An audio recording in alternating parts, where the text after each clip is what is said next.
Assalamualaikum warahmatullahi wabarakatuh. Perkenalkan, nama saya Hanundia Aprilia dengan NPM 250820101064. Saya dari Program Studi Sistem Informasi dari Fakultas Ilmu Komputer dan saya dari kelompok Stellar. Di sini saya akan menjelaskan resume materi Day One. Di sini ada dua materi, yaitu yang pertama ada materi public speaking dan yang kedua ada materi esai. Nah, yang materi public speaking yang pertama ini disampaikan oleh Kak Alif Makfiranu, dan di sini saya akan menjelaskan tentang isi materinya. Jadi, public speaking, kenapa kita harus bisa public speaking? Nah, berdasarkan LinkedIn Workplace Learning Report tahun 2023 menjelaskan bahwa kemampuan komunikasi konsisten menjadi urutan pertama dalam 10 soft skill yang paling banyak dicari perusahaan dari seorang kandidat selama 5 tahun terakhir. Nah, ini apa aja? Jadi yang pertama ada communication, teamwork and collaboration, adaptability, dan flexibility. Yang keempat ada problem solving, dan yang kelima ada leadership. Nah, fungsi dari public speaking itu apa sih? Jadi yang pertama itu sebagai sarana menyampaikan gagasan, dan yang kedua itu untuk mempengaruhi atau memotivasi, dan yang ketiga untuk mengendalikan situasi, dan yang keempat adalah untuk menghibur orang lain. Dan manfaatnya itu apa saja? Jadi yang pertama untuk meningkatkan kepercayaan diri, yang kedua meningkatkan leadership dan kemampuan berbahasa, dan yang ketiga itu membangun relasi, keempat memperluas kesempatan dan peluang diri, yang kelima ada mempermudah penyampaian ide, dan yang kelima itu menjadi modal peluang.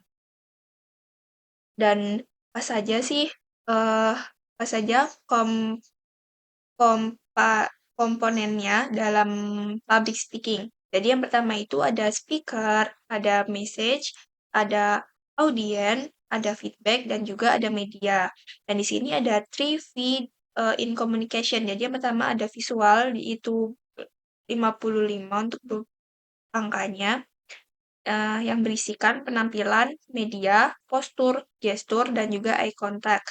Dan yang kedua itu V kedua itu ada volume, intonasi, artikulasi, dan juga smiling voice. Nah, yang ketiga itu V yang ketiga itu ada diksi, sesuai ejaan, dan juga untuk mudah dipahami. Dan cara memulai untuk public speaking, yaitu yang pertama adalah mulai dari sekarang, perbanyak membaca, buat materi terstruktur, latihan latihan depan cermin, cari mentor, dan juga ambil kesempatan. Jadi jangan jangan pernah takut untuk mengambil kesempatan. Dan bagaimana sih tips dan triknya untuk public speaking ini? Jadi yang pertama adalah know yourself, your audience, and your topic.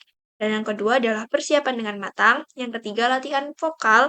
Yang keempat ada senam wajah, ekspresi, main ekspresi, dan juga yang kelima adalah be confident dan make them impressive. Dan tentunya ada hal yang dihindari atau jangan sampai kalian melakukan ini pada saat public speaking gitu, dihindari atau dikurangi. Yang pertama adalah terlalu cepat atau terlalu lambat. Yang kedua ada membaca. Yang ketiga ada filler words, dan yang keempat ada tidak melibatkan audiens, dan yang kelima adalah terlalu bertele-tele.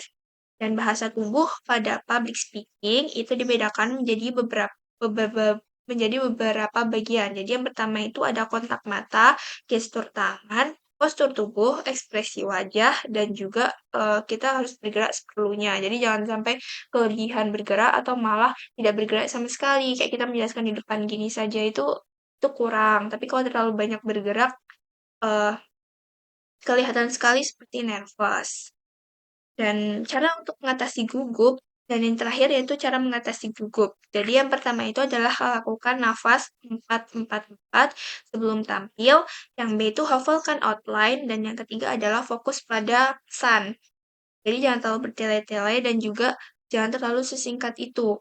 Terus yang keempat ada ingat audiens ingin kamu berhasil. Dan yang kelima adalah latihan, latihan, dan latihan. Karena dengan latihan kita bakalan terbiasa. Dan ini ada sedikit kutipan yang terakhir pada materi pertama yaitu public speaking, bukan tentang sempurna, tapi tentang berani menyampaikan. Nah, ini lanjut untuk materi yang kedua. Materi kedua sendiri itu dengan tema Make a Good Essay dari Kak Nafisa Zahra. Dan di sini saya akan menjelaskan definisi esai sendiri itu seperti apa. Jadi definisi esai adalah kerangka prosa nonfiksi yang berisi pandangan atau pendapat penulis terhadap suatu topik. Dan definisi esai ini tuh bersifat argumentatif dan reflektif yang bertujuan untuk meyakinkan atau mempengaruhi para pembaca. Dan outline esai itu terbagi menjadi tiga, yaitu ada pendahuluan, pembahasan, dan juga penutupan. Dan isi dari pendahuluan itu ada problem, tujuan, dan gambaran umum.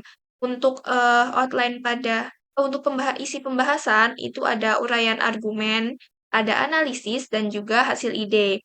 Dan untuk penutup itu berisikan kesimpulan dan argumentasi. Dan kunci identifikasi masalah itu biasanya membuat karya berawal dari problem. Jadi kita ngambilnya dari masalah-masalah yang ada di sekitar. Dan yang kedua adalah lakukan belanja fenomena publik. Jadi fenomena apa sih yang lagi terjadi di publik pada saat ini? Gitu. Terus yang ketiga adalah fokus pada satu masalah yang diteliti. Jadi jangan sampai kalian kalau misalnya sudah di topik satu nih, sudah di topik A, tapi di tengah-tengah ganti lagi, seperti itu. Jadi harus fokus pada satu, dan itu harus diselesaikan sampai akhir, seperti itu. Dan tips untuk menang lomba esai dari Kak Nafisa Zahrani. Jadi yang pertama adalah mengerjakan sesuai timeline, melakukan dengan maksimal, memiliki tujuan yang sama, dan terakhir itu memiliki latar belakang pendidikan yang berbeda. Jadi jangan hanya dari satu prodi saja, tapi kalau bisa mungkin dari berbagai prodi ini, dan prodi ini jadikan satu, seperti itu. Mungkin sekian penjelasan resume materi dari day one, yaitu ada materi public speaking dan juga make a good essay.